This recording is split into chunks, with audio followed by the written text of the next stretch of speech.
there.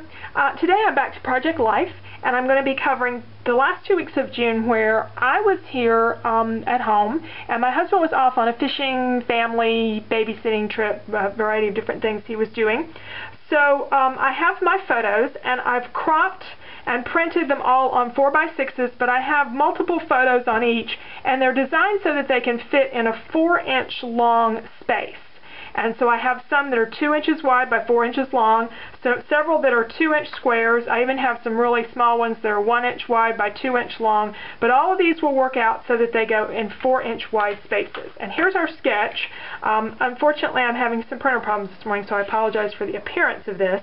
But the photos are going to go all across this area, and they'll be, as I say, 4 inches long, and whatever arrangement that I want to do with them going across to get that. Some of them on the left-hand page and some on the right-hand page of this 2-page layout with the journaling underneath. Now for this area I'm doing some pattern paper, and again I don't know what's going on here with some of these black marks on my printout, but this is just pattern paper strips. And I chose those because I have this paper pad that I wanted to use, and this matches the color of my prints really well. It's Amy Tangerine's Ready, Set, Go collection. It's got some great colors in there, and I love the little houses. Those are going to work out really well for what I'm doing. So I liked those, but as I was thinking about it, I thought, you know, those are very energetic colors and prints. And a lot of what goes on when I'm here by myself for a couple of weeks is it's very quiet, and I like it. In fact, you might hear in the background the door closing and the refrigerator opening and ice being taken. All kinds of things are going on with 2 people in the house versus just 1 person in the house, and it's really quiet. So what I decided to do was in the middle of my layout, this bluish kind of looks like clouds around here is actually going to be some mist or some paint or something to convey how calm it is most of the time, and then all of this color on the side for the activity that goes on, because I did get out and see people and do different things, but a lot of the time was here at home. An embellishment group here and a little bit more there. And for embellishments, I've pulled out some new things. This is Carte Postal from Basic Gray. It has some great wood things, some cork stickers from Little Yellow Bicycle. These are really, really reduced at Michael's right now, although they were a new product this year. I wanted to do something with a movie theme in there because I did watch some videos and stuff. So I found this. And then here's also a movie kind of sticker. But one of the main things I'm going to use is a stencil. I got this at Hobby Lobby for 64 cents. I mean, if I only used it one time, it's worth, I think, 64 cents. But I thought I would take the woman and just, since it's just me for that 2 weeks, and put this on a layout. And maybe sometime I'll do the both of us on a layout because it'll all be in the same album and kind of convey the difference there. But I'm going to have this and mist this or do something with it in this embellishment area. And then layered on top of that, I've got some stamps. I've got my little house stamps I've used before, and again it provides some continuity to my album to use these because I've done them on a couple of other layouts of this Project Life album. The camera, some little flowers because it's summer, so I spent some time going out picking and arranging flowers. So anyway, those are things that are relevant to what happened to me in that couple of weeks, and I'm ready to get started with selecting or arranging my photo collage and doing some of my background elements on white cardstock. I decided to use white because it went with my papers, and also if I screw it up with the misting or with that stenciling or whatever, it's just white cardstock. I've not ruined anything. I can just flip it over, or I can go to another sheet. I have my photos out here, and this may not be the order they end up in. I just want to get an idea of placement, how much is going to be on the left side and how much is going to be on the right, and how far up or down, so I can determine where my female character is going to be stenciled. And I have this card that I'm leaning towards using from the Carte Postal group. So I've decided on the position for the stencil. I'm just marking the lower left-hand corner with a pencil so that I can place that back after I move the photos out of the way so they won't accidentally get inked. I also have from that same collection of wood veneer pieces these little Polaroids, and they're perfect for my 2-inch square photos, so I think I'm going to use some of those. I went ahead and pulled some papers out of the paper pad so that I can pick ink colors. Baja Breeze is my favorite Stampin' Up! Color. They've just discontinued it, but it's a beautiful blue that matches the papers. I'm going to use it for that background, and the more mustard color matches the paper really well. I think I'm going to use it for the female figure as well as the Midnight Muse color for some of the other stamping. So I'm taping down my stencil and covering up the areas that I know I won't be using, and then just sponging on the more mustard ink, and I quickly figured out that I needed to add a little more tape to hold that down, and that I needed to work, sort of pull the ink up or pull the sponge up so that I didn't accidentally put ink underneath the very thin parts of the stencil that are there, like between her arms. So just adding plenty of ink.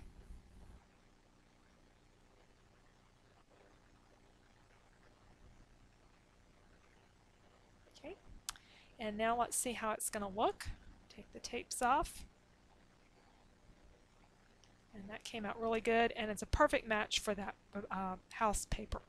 Then I'm using the brayer. I'm kind of new to working with the brayer, so I'm not really smooth with it.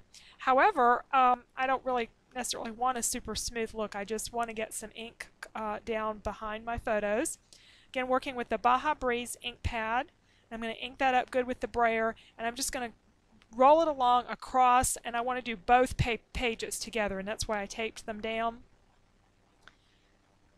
And I did some right to left and some left to right, going up, all of it's going across, but I'm leaning the brayer a little bit here and there again for a kind of, I know it's not going to end up perfect, so I'm going to go for an imperfect look here. And this is one of those things where people might be thinking, this really is not going to work. And I've done plenty of those. This one, though, I kind of liked it from the beginning. As soon as I laid the photos down, I thought, yeah, I like this. I just need to add more to cover, to make sure that there's ink down below the photos and the journaling, and then also up a little bit up above. So you can see how it's coming across here, and I had to put some more ink over to the right because my photos were going to extend further over there, and enough over to the left not to run over on the gold figure there. And then in the middle I have a little bit of a gap, but since this is going to go in page protectors in an album, I don't think that little bit of white's going to matter. I printed my journaling on white cardstock to begin with, and it created too much division. White at the top, white in the middle, white at the bottom.